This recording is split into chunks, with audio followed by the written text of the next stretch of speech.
Hey guys, welcome to my channel Techno मिज। पिछली video में हमने C plus plus programming language के अंदर वेरिएबल्स क्या क्या होते हैं, कितनी टाइप्स के होते हैं और उनको कैसे एग्जीक्यूट करा जाता है, कैसे यूज़ करा जाता है, वो सब हमने पिछली वीडियो में देख लिया है।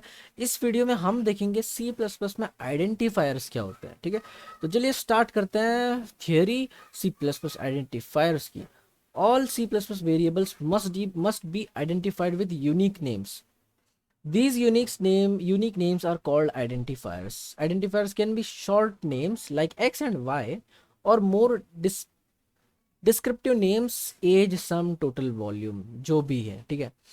It is recommended to use descriptive names in order to create understandable and maintainable code. समझ रहे हो इसका मतलब क्या है कि आपको मतलब आप जो वेरिएबल का नेम क्रिएट करते हो ना, आप वेरिएबल का नेम क्रिएट करते हो तो आप ऐसा नेम क्रिएट करो, मतलब आप ऐसा वेरिएबल का नाम रखो जो आपको फौरन देखते ही आप समझ लो कि हाँ भाई, मतलब ये वेरिएबल का नाम देखकर आपको समझ में आ जाए कि ये किस के लिए मैंने यूज़ किया था. ठीक है, क्योंकि देखो जैसे अगर समझ लो यहाँ पे हमने क्या किया है कि एक इंटीजर लिया हमने डेटा टाइप, और यहाँ पे हम क्या लिख रहे हैं, मिनट्स पर आवर. इतना बड़ा हम क्या कर रहे हैं, वेरिएबल का नाम लिख रहे हैं मिनट्स पर आवर. बट हमको ये समझ में आ गया ना कि मिनट्स पर आवर, एक आवर में कितने मिनट्स होंगे, एक आवर में कितने मिनट्स होंगे 60. तो हमें मतलब ये फौरन हमारे दिमाग में क्लिक होगा कि हाँ भाई ये किस लिए यूज़ हो रहा है. ठीक है, नाम सुनते ही हमें समझ में आ जाएगा कि ये क्या है. बट अगर हम मिनट्स पर आवर की जगह पे हम एम लेते हैं तो हमें क्या समझ में आएगा, समझ रहे हो, हमें कुछ समझ नहीं आएगा, क्योंकि एम एम तो एक कैरेक्टर है, एक छोटा सा सिंगल लेटर है, एक लेटर है ना, अल्फाबेट है, तो हमें उससे कुछ समझ में नहीं आएगा. तो कहा मतलब यहाँ पे क्या कहा गया है कि आप कोड को और अंडरस्टैंडेबल एंड मेंटेनेबल करने के लिए, रीडेबल करने के लिए आप क्या करो, बड़े बड़े यानी मतलब समझ में आए जैसे वेरिएबल्स, वेरिएबल के नाम रखो. आइडेंटिफायर्स उसको कहते हैं, आइडेंटिफायर्स. ठीक है, तो जैसे यहाँ पे क्या किया, मिनट पर आवर को 60 की वैल्यू दी है, और ये क्या है, ये गुड है, ये मतलब ये अच्छा है यार, ये समझ में आ जाता है फटाक से. बट ये इंट m इक्वल टू 6 करने से क्या समझ में आएगा, एक m है, एक वेरिएबल m, और उसके अंदर 60 की वैल्यू है. Okay, but not so easy to understand with m actually is. समझ रहे हो, बस इतनी सी चीज़ है ये. The general rules for naming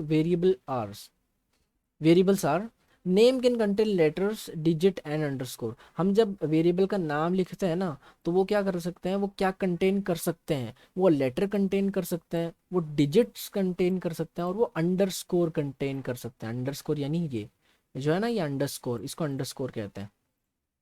और names must begin with a letter और एन अंडरस्कोर. ठीक है, अब हम जब वेरिएबल का नाम क्रिएट करते हैं ना, तो वो या तो कोई लेटर से शुरू हो या तो फिर एक अंडरस्कोर से शुरू हो.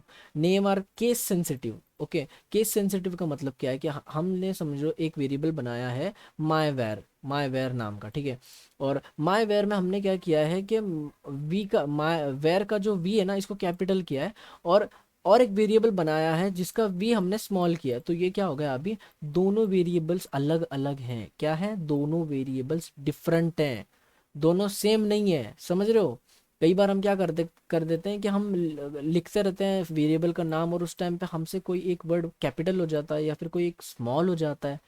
वैसे तो स्मॉल में लिखना बेहतर है, बट कभी कभी हो जाता है कैपिटल, कोई लेटर कैपिटल लिख देते हैं. बट बाद में हम जब उसी वेरिएबल को कॉल करते हैं, और उस वक्त हम क्या करते हैं, उस लेटर को स्मॉल में लिख देते हैं, बट वो कॉल होता ही नहीं है, क्योंकि वो क्या हो जाता है, फिर एक दूसरा वेरिएबल बन जाता है वो. इसीलिए आप क्या करो, हमेशा वो क्या है, केस सेंसिटिव है.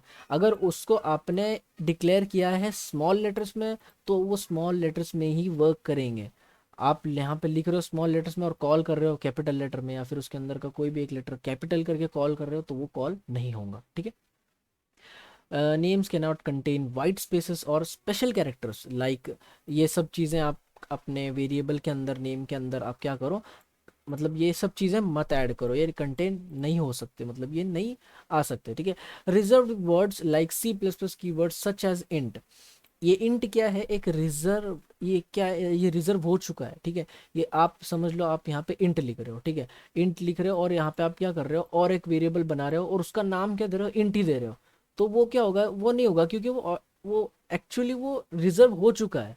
आप उसको as a variable create, as a variable आप उसको रख नहीं सकते. समझ रहे हो, इंट इंट है, तो उसके जैसा कोई वेरिएबल आप ऐड नहीं कर सकते। इंट की जगह आई ले लो, एन ले लो, टी ले लो, ऐसे अलग अलग कोई भी लेटर्स ले लो, बट इंट एक साथ आपको वेरिएबल के तौर पर नहीं मिल सकता। ठीक है, तो देखते हैं कॉन्स्टेंट्स क्या है, सी प्लस प्लस में कॉन्स्टेंट्स क्या है। ठीक है यार, एक काम करते हैं हम ना, अगली वीडियो में कॉन्स्टेंट देखते हैं। ठीक है, इस वीडियो के लिए इतना ही। ठीक है, till then take care, goodbye, see you in my next